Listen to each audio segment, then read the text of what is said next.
How does doing this type of work impact you? Phil Phails for you. Oh, I don't know if I think the last like 4 or 5 years have been so hard. I think there's a different impact that it would be normally. I think overall, It's been so hard. yeah, I think, well, like the pandemic, That's what I was thinking.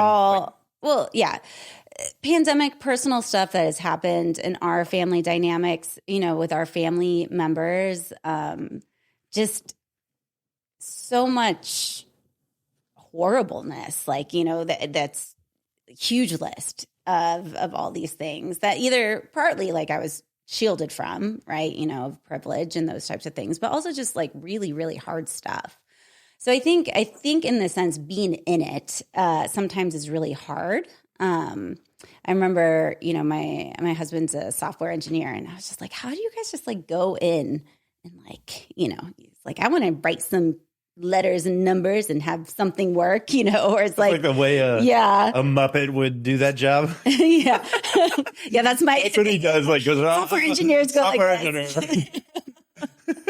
Yeah, if I was one, I'd be like bouncing on a yoga ball, being like, boom, boom, there, all this stuff. Yeah. It's up there. But I think the thing is like sometimes, depending on what it is, and I was also treating at the time, a lot of ICU nurses, which is like really, really intense. Oof. So I think there's also this other part of, there used to be more like ebbs and flows with like collective trauma. But now it's just really, there doesn't seem to be a break. I mean, there are little breaks and ebbs and flows, but I think there is a harder impact of like having that be a job that has changed so drastically, from the first half of my career in this. So there's a tidal wave of collective trauma that you're experiencing now? Oh, yeah. I mean, that's been, yeah. I would say that. Because life is hard and other things are. Life has always been hard. Life is always hard, but there's like an information overload, right? We've social media, the way we interact with devices, those types of things. We see and hear all the horrible things in the world, not just in our local communities. And we feel free to cut this out too, because I don't know. Probably won't cut anything out. Politics and stuff like that.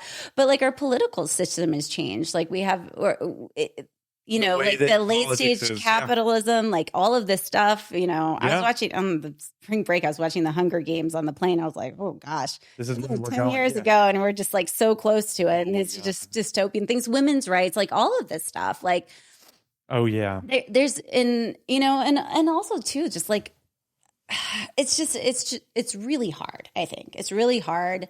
And climate change, all of these things where there's like real anxieties, like there's real anxiety in the world. And it's good. It's good to have anxiety because bad stuff is happening. And we want to be angry because it motivates us to get out of our comfort zone. And sometimes I'm like, why aren't more people angry? Like we should be, because there is a protective factor in all of this, but it is kind of nonstop. Like when you look at least for me, I think the last 5 or 6 years, it's just felt like very, very nonstop without a lot of breaks. So I think this, in that way, like there's something that feels really good about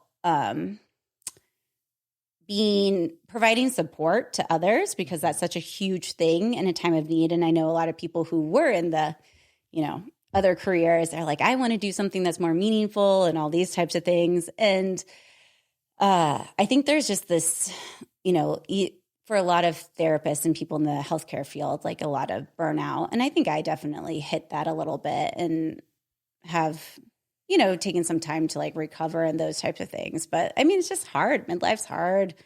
Life has been really hard for us this last year. And that's just like in our, core unit.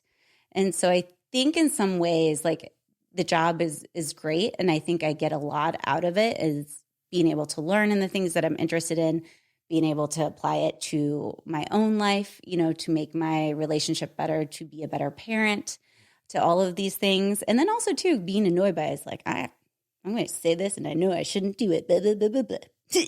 Like have a little attitude. And then I'm like, okay, that wasn't respectful. Take a deep breath, like come back. So I think there's like another part of it too, or knowing a little bit more, you know, where it's just like sometimes I'm like, okay, well, I need to check in with my kid like every developmental stage to make sure he doesn't get stuck in this, which is a great thing, but it's also like another thing to do. Yeah. So I think like overall, I do really like, you know, getting to know other like experts in the area. I do really like to be able to train. I've started to do in-person trainings again, which is always my thing. I'm not really good at the technology part. I love in-person training. Yeah. Yeah, because I'm all about movement and outdoors and all these things that are so important to the work that I do. And so I'm still kind of figuring out how to move everything online. And I do think I'm doing a good job because I've never seen a good job done for ADHD. Yeah. Right. And if there is, I totally would love to know because I'd love to see what it looks like. Heck yeah. And yeah, so I think that is I don't even know. That was a very complicated question for me because I think there's just a lot of weight to my life and to the world. And you did a great job. I think that's a great answer. Okay.